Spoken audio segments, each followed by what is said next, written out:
নমস্কার, আমি মানসী কিচেনে সবাইকে স্বাগত। তো আজকে দেখুন ওয়েদারটা খুবই খারাপ, ঝিরিঝিরি করে বৃষ্টি পড়ছে। তো সেই উপলক্ষে আজকে বানাবো লাউ পাতা দিয়ে চিংড়ি ভাপা।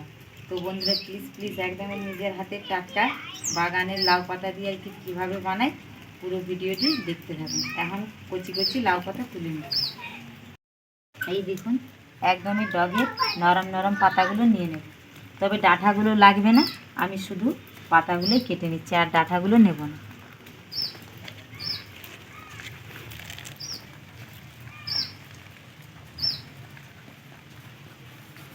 একদমই ডগের পাতাগুলো কিন্তু নিতে হবে।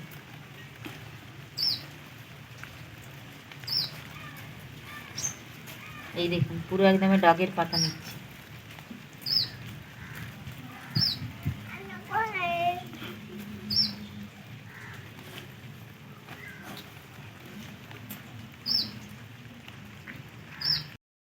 তো দেখুন সব পাতাগুলো তুলে নিয়েছি, এবারে ধুয়ে পরিষ্কার করে নিয়ে যাচ্ছি রান্না করে।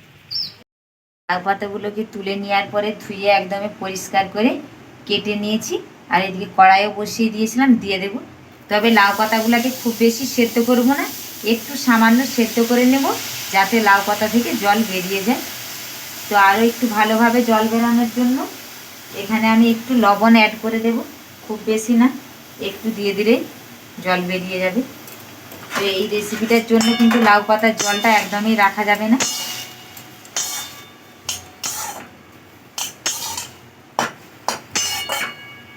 তো আমি এখানে একটু ঢাকা চাপা দিয়ে 1 থেকে 1.5 মিনিটের মতো সিদ্ধ করে জল বার করে নিচ্ছি। আর এইদিকে দেখুন আমি 3টে কাঁচা লঙ্কা নিয়েছি, 2 চামচের মতন পোস্ত, আর 2 চামচের মতন কালো সরিষা নিয়েছি।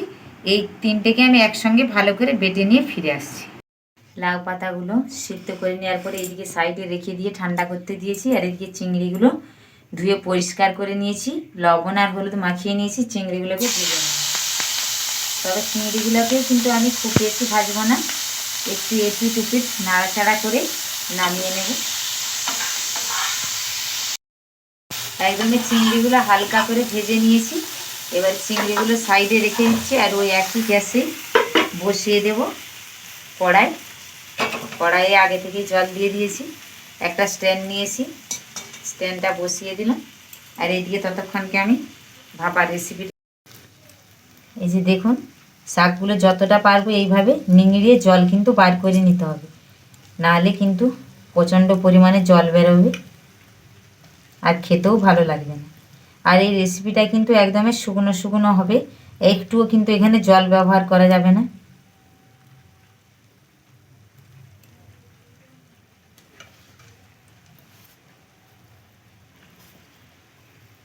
এটা কিন্তু এখানে একদমই জল দেওয়া যাবে না। এবারে ভেজে রাখা চিংড়িগুলো দিয়ে দেব।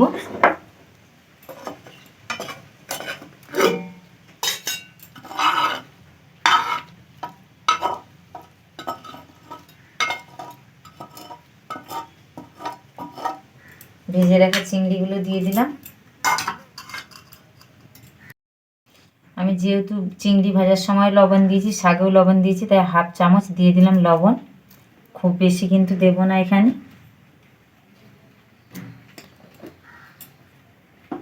এবার যেখানে সরষে পোস্ত কাঁচা লঙ্কা 3টে একসঙ্গে বেটে রেখেছিলাম দিয়ে দেব।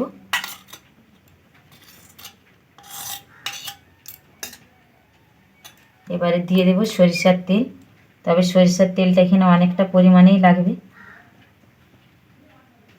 দিয়ে দিলাম সরিষার তেল। এবারে একটু ভালো রং আসার জন্য সামান্য 1 চিমটের মতো দিয়ে দেব হলুদের গুঁড়ো, আর একটু সামান্য দিয়ে দেব লঙ্কার গুঁড়ো, ওই ধরুন 1 চিমটের মতো দিয়ে দিচ্ছি লঙ্কার গুঁড়ো। এবারে ভালো করে সবগুলোকে একসঙ্গে মাখিয়ে নেব। কয়েকটা টমেটো কুচি একদমই মিহি করে কেটে নিয়েছি, উপর দিয়ে দিয়ে দেব। আর 2টো চেরা কাঁচা লঙ্কা মাঝখান থেকে হাফ করে চিড়ে নিয়েছি, দিয়ে দেবো। এতে করে ভাপাটা খেতে দুর্দান্ত স্বাদ লাগবে। এবারে লাগিয়ে দিলাম। এবারে স্ট্যান্ড দেওয়া হয়ে গেছে, জলটা অনেকটা গরম হয়ে গেছে, দিয়ে দেব। 15 মিনিটের জন্যে ঢাকা চাপা দিয়ে দিচ্ছি। ফিরে আসছি 15 মিনিট পরে। 15 মিনিট পরে খুলে ঠান্ডা করে নিয়েছি, এবার খুলে দেখে নেব। দেখুন কতটা সুন্দর হয়েছে দেখুন, আর তাও তো জল দিইনি, পুরো তেল দিয়েছিলাম দেখুন। আর এইটা বন্ধুরা খোলার পরে একটা এত সুন্দর গন্ধ বেরাচ্ছে, অন গড বলছি। খেতে এরকম রেসিপি থাকলে গরম গরম ভাতের সঙ্গে দারুণ লাগবে খেতে। দেখুন কত সুন্দর হয়েছে। তো দেখতেই পেলেন আমি কিভাবে বানালাম লাউ পাতা দিয়ে চিংড়ি ভাপা।